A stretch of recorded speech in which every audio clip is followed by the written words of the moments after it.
ঘড়িতে তখন ভোর 3টে, গোটা বাংলাদেশ ঘুমিয়ে রয়েছে, ডক্টর ইউনূসও ঘুমিয়ে রয়েছেন, এমনকি মাস্টার মাইন্ডও তখন ঘুমিয়ে রয়েছেন।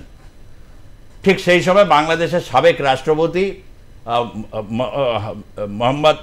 রাষ্ট্রপতি মোহাম্মদ হামিদ, তিনি লুঙ্গি পরে, আপনারা দেখছেন লুঙ্গি পরে অসুস্থ তিনি, এবং মুখে হচ্ছে তার মাস্ক।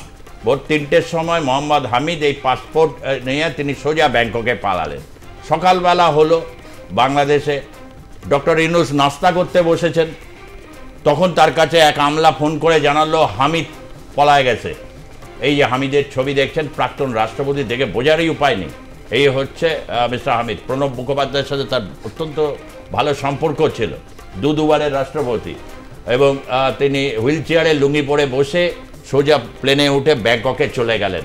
আমি গৌতম দত্ত আপনার কাছে প্রশ্ন, ডক্টর ইউনূস যা পরিস্থিতি, বিশেষ করে ঢাকার রিক্সাওয়ালাদের উপরও পর্যন্ত যেরকম জুলুম চলছে, উনি পালাতে গেলে একটা রিক্সা পাবেন তো? হ্যাঁ, রিক্সা না পেলেও একটা টোটোর ব্যবস্থা তো করতেই হবে, সেটা তো অবশ্যই। কিন্তু যে বিষয়টা আমার বারবার করে বলা, সেটা হচ্ছে যে ক্লাস 7, 8, 9-এও অনেক সময় ক্লাস করাতে অনেক সময় আমি বলি, আচ্ছা বলো তো ইতিহাস আমরা কেন পড়ি? তখন ওরা বলে অতীতকে জানতে, বর্তমানকে বুঝতে এবং ভবিষ্যতের কর্মপন্থা নির্ধারণ করতে। অদ্ভুত ব্যাপার, পাশের যে দেশ মায়ানমার, সেখানেও যদি লক্ষ্য করা যায়, সেখানেও কিন্তু এই এনএলডি যারা এক সময় নিষিদ্ধ ছিল, পরবর্তীত সময় ক্ষমতায় এসেছে। এবং পৃথিবীতে বহু দেশ আছে যারা এক সময় নিষিদ্ধ ঘোষিত হয়েছে তার দেশে, পরবর্তীত সময় তারাই ক্ষমতা এসেছে। সেটা কিম্বোজা থেকে শুরু করে, আর্মিং থেকে শুরু করে ভাউল পর্যন্ত আমরা দেখব তারা পরবর্তীতে ক্ষমতা এসেছে। যারা আজকে আওয়ামী লীগকে নিষিদ্ধ ঘোষণা করবার কথা ভাবছে, ভবিষ্যতে মনে রাখতে হবে এই আওয়ামী লীগই আগামী দিনে বাংলার মাটিতে, অর্থাৎ বাংলাদেশের মাটিতে ফিরে আসবার সম্ভাবনা প্রবল।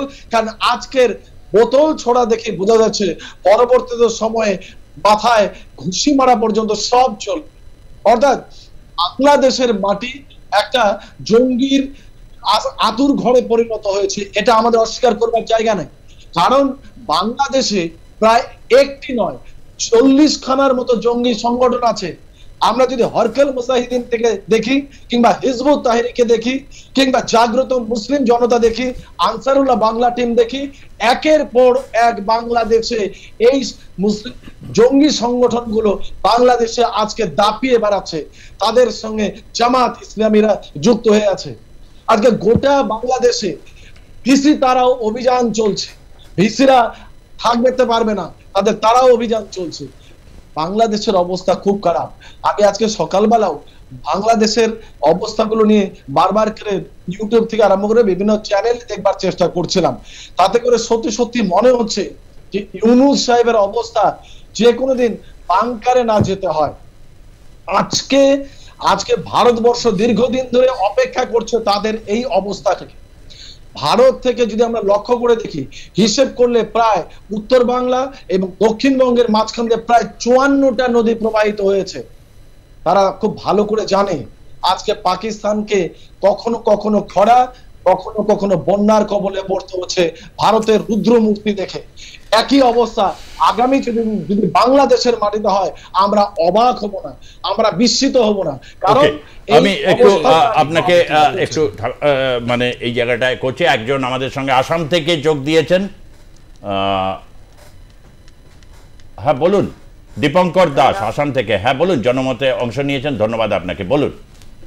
এক নম্বর কথা বলছি যে আজকে যে বাংলাদেশ আমাদের সঙ্গে যা করছে, 71 ইংরেজিতে আমরা তো খুব ভালোভাবে টাকা পয়সা খরচ করে 14,000 সৈন্যকে, আমাদের মা বোনকে বিধবা করে তাদেরকে করিয়ে দিয়েছিলাম বাংলাদেশ। আজকে বিনিময়ে আমরা কি পাচ্ছি দাদা?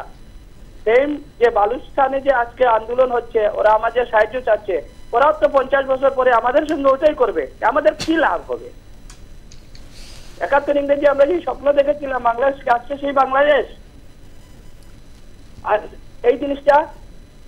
আর আজকে বালুচিস্তানে যে আন্দোলন হচ্ছে, ওরা আমাদের সাহায্য চাচ্ছে, আমরা কি সাহায্য করবো? বিনিময়ে আরো 50 বছর পরে বালুচিস্তান থেকে তো আমরা ওটাই পাবো। ওটা মনে হয় আমাদের ভারতের নেতৃত্বকে আপনাদের মধ্যে বোঝা দেওয়া উচিত, ওদের সঙ্গে ছেড়ে দেওয়াই ভালো, ওরা ওদের মরা মরুক। ধন্যবাদ। এখানে একটা প্রশ্ন আসে স্বাভাবিকভাবে, একটা বালুচিস্তান আসলে মানুষের মধ্যে এখন এই যে ব্যাপারটা এসে গেছে, গৌতমবাবু আপনাকেই মানে এই যে একটা এসে গেছে, বালুচিস্তান যেহেতু একটা মনে হয় সুন্নি দেশ, তা সাহায্য দিলে, কেন বাংলাদেশের উদাহরণটা নিয়ে এলেন, পরিষ্কার এই যে মানুষের ভেতরে এই যে একটা রয়ে গেছে, এর থেকে বেরিয়ে আসা আগামী বিশ্বে কিভাবে সম্ভব আমি তো কুলকিনারাই পাচ্ছি না। প্রচুর ভেবেছে এইভাবে, যেভাবে বড় হলাম ছোট থেকে, যেভাবে হলো, তা অবশ্য দলাই মলাই হতে তখন থেকেই দেখেছি যে কিভাবে আর কি সব কিছু বকে যেতে দাও এবং হচ্ছে কোনো ধরনের এই নয়, এবং তারপরে হচ্ছে যে বিভৎস অন্যায়গুলো হয়ে গেল, তার তো যেহেতু ঠিকমতো বিচার হলো না, সে কারণে আপনি নিশ্চয়ই আসামের এই ফোনটা শুনে তো নিশ্চয়ই বুঝতে পারছেন কি বলতে চাইছে, এটা কেন? হ্যাঁ, সে তো অবশ্যই। আমি তো আপনার চ্যানেলে বসে এর আগেও বলেছিলাম দীর্ঘদিন যে উত্তরবঙ্গের বিস্তীর্ণ এলাকা এবং আসাম বলতে কিন্তু লোয়ার আসামটা, এই টোটাল অঞ্চলের মধ্যে প্রচুর মানুষ উদ্বাস্তু হয়ে এখানে এসে থেকেছে এবং পরবর্তীতে সময় ভারতের নাগরিকও তারা হয়েছে। এবং বাংলাদেশ যুদ্ধের সময় প্রচুর মানুষ এখানে এসে উদ্বাস্তু কোলেনুতে রয়েছে। সেটা বেশি দূরে না, আমি সেদিনও আপনাকে বলেছি যে আমার বাড়ি থেকে মাত্র 5 কিলোমিটার নয়, কিন্তু 5 মিটার দূরে যে মাঠটি রয়েছে সেই মাঠে বাংলাদেশের উদ্বাস্তু মানুষরা এসে উদ্বাস্তু হিসেবে, শরণার্থী হিসেবে ছিল এবং সেই দৃশ্য আমরা শুনেছি এবং কিছুটা দেখবার সৌভাগ্য হয়েছে। এইরকম একটা যন্ত্রণা আমরা দেখেছি, এইরকম একটা যন্ত্রণা উপলব্ধি করেছি এবং আমার এলাকার মানুষরা তার জন্য তীব্রভাবে যন্ত্রণা উপলব্ধি করে। সুতরাং আবার যখন দেখি সেই বাংলাতে আবার হিন্দুরা উপেক্ষিত হচ্ছে, আবার হিন্দুরা বারবার ভাবে নির্যাতিত হচ্ছে, তখন সেই ছবিগুলো আমাদের চোখের সামনে আবার ভেসে ওঠে। আমাদের সেই মানুষগুলোকে মনে হয় এটা বোধহয় আমাদের অতীতের ছবিটা পুনরুচ্ছবি হয়ে উঠছে।